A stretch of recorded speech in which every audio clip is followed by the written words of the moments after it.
Front seat पर बच्चों को बैठाना है मना। नमस्कार, स्वागत है आपका हमारे चैनल दिल्ली सऊदी न्यूज पर। खबर शुरू करने से पहले जरूरी जानकारी आपको दे दें कि अगर आप सऊदी में फंस गए हैं, वहां पर नियोक्ता आपको छोड़ नहीं रहा है, आप अपने देश वापस लौटना चाहते हैं, तो ऐसे में आपको पता नहीं है कि आप क्या करें, तो बता दें कि आप घबराएं नहीं। नीचे दिए हुए कॉन्टैक्ट नंबर पे आप कॉन्टैक्ट कर सकते हैं।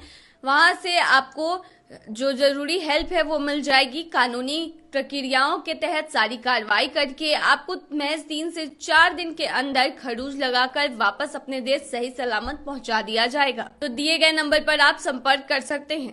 देखिए, सऊदी यातायात पुलिस ने कैमरे का यूज किया और आगे की सीट पर बैठे बच्चों के लिए ट्रैफिक उल्लंघन जुर्माना जारी करना शुरू कर दिया है। इसका मतलब ये है कि सीट बेल्ट और मोबाइल फ़ोन के यूज़ के उल्लंघन का पता लगाने के लिए लगाए गए सीसीटीवी कैमरे का अब इस्तेमाल किया जाएगा, जिसमें ये देखा जाएगा कि क्या कोई बच्चा आगे की सीट पर बैठा है, और अगर कोई बच्चा आगे की सीट पर बैठा दिखता है तो स्वचालित रूप से चालक को यातायात उल्लंघन जारी कर दिया जाएगा और इस पर फाइन लगाया जाएगा। देखिए, 10 साल से कम उम्र के जितने भी बच्चे हैं उनको आगे की सीट पर बैठने की परमिशन नहीं है।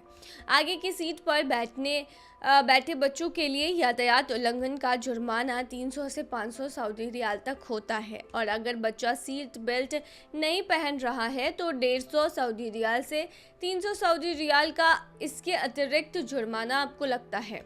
अगर बच्चा किसी अडल्ट की गोद में बैठा है तो भी जुर्माना लगाया जाता है। हालांकि बच्चे उन कारों में आगे की सीट पर बैठ सकते हैं जिनमें पीछे की सीट नहीं होती है।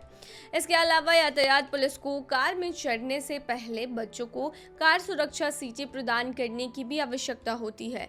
कार सुरक्षा सीट के बिना बच्चों के लिए यातायात उल्लंघन का जुर्माना 300 सऊदी रियाल से 500 सऊदी रियाल तक है। ये कार दुर्घटनाएं राज्य में 1 से 12 वर्ष की आयु के बच्चों की सबसे बड़ा हत्यारा माना जाता है। मरूर ने उन प्लेसेस पर यातायात पुलिस कर्मियों द्वारा मैनुअल फील्ड निगरानी रखने का निर्देश दिया है जहां इलेक्ट्रॉनिक निगरानी कैमरे नहीं है।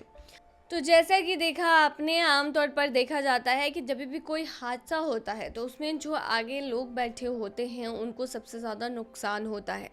ऐसे में गवर्नमेंट जो है इस चीज़ का खास ख्याल रखती है कि बच्चों को नुकसान ना पहुंचे, और वैसे भी अगर बच्चे आगे की सीट पर बैठेंगे तो इससे डिस्ट्रैक्शन होने का खतरा होगा। वहीं आपको बता दें कि अगर आप सऊदी अरब में रहते हैं तो आपको कुछ रूल रेगुलेशन का पता होना चाहिए, स्पेशली ट्रैफिक रूल को लेकर, क्योंकि वहाँ पर ट्रैफिक रूल भी काफ़ी ज़्यादा टफ है और काफ़ी ज़्यादा मजबूत है, और उन्हें आप अगर फॉलो नहीं करते हैं तो फिर आपको भारी भरकम जुर्माना देना पड़ता है। ऐसा कहा जाता है कि सऊदी अरब में आप ड्राइविंग करते वक्त खाना या पीना नहीं कर सकते, क्योंकि ऐसा करते हुए अगर आप दिखते हैं तो आप पर भारी जुर्माना लगाया जाता है। वहीं सऊदी अरब में अगर आप ड्राइव कर रहे हैं तो उस टाइम पर आप मोबाइल नहीं चला सकते हैं। हालांकि ये अन्य देशों में भी होता है कि गाड़ी चलाते समय मोबाइल नहीं चलाए तो बेहतर है, क्योंकि ये बहुत हार्मफुल होता है, इससे डिस्ट्रैक्शन होती है। इससे या तो आपकी जान चली जाएगी किसी एक्सीडेंट में या फिर आप सामने वाले की जान ले लेंगे। इसके अलावा सऊदी अरब में गाड़ी चलाने के दौरान मेकअप करना भी गुनाह है। अगर आप गाड़ी चलाते समय मेकअप करने की कोशिश करते हैं तो अगर आप पकड़े जाते हैं तो आप पर जुर्माना लगाया जाएगा, क्योंकि इससे डिस्ट्रैक्शन होती है और डिस्ट्रैक्शन से हादसा होता है।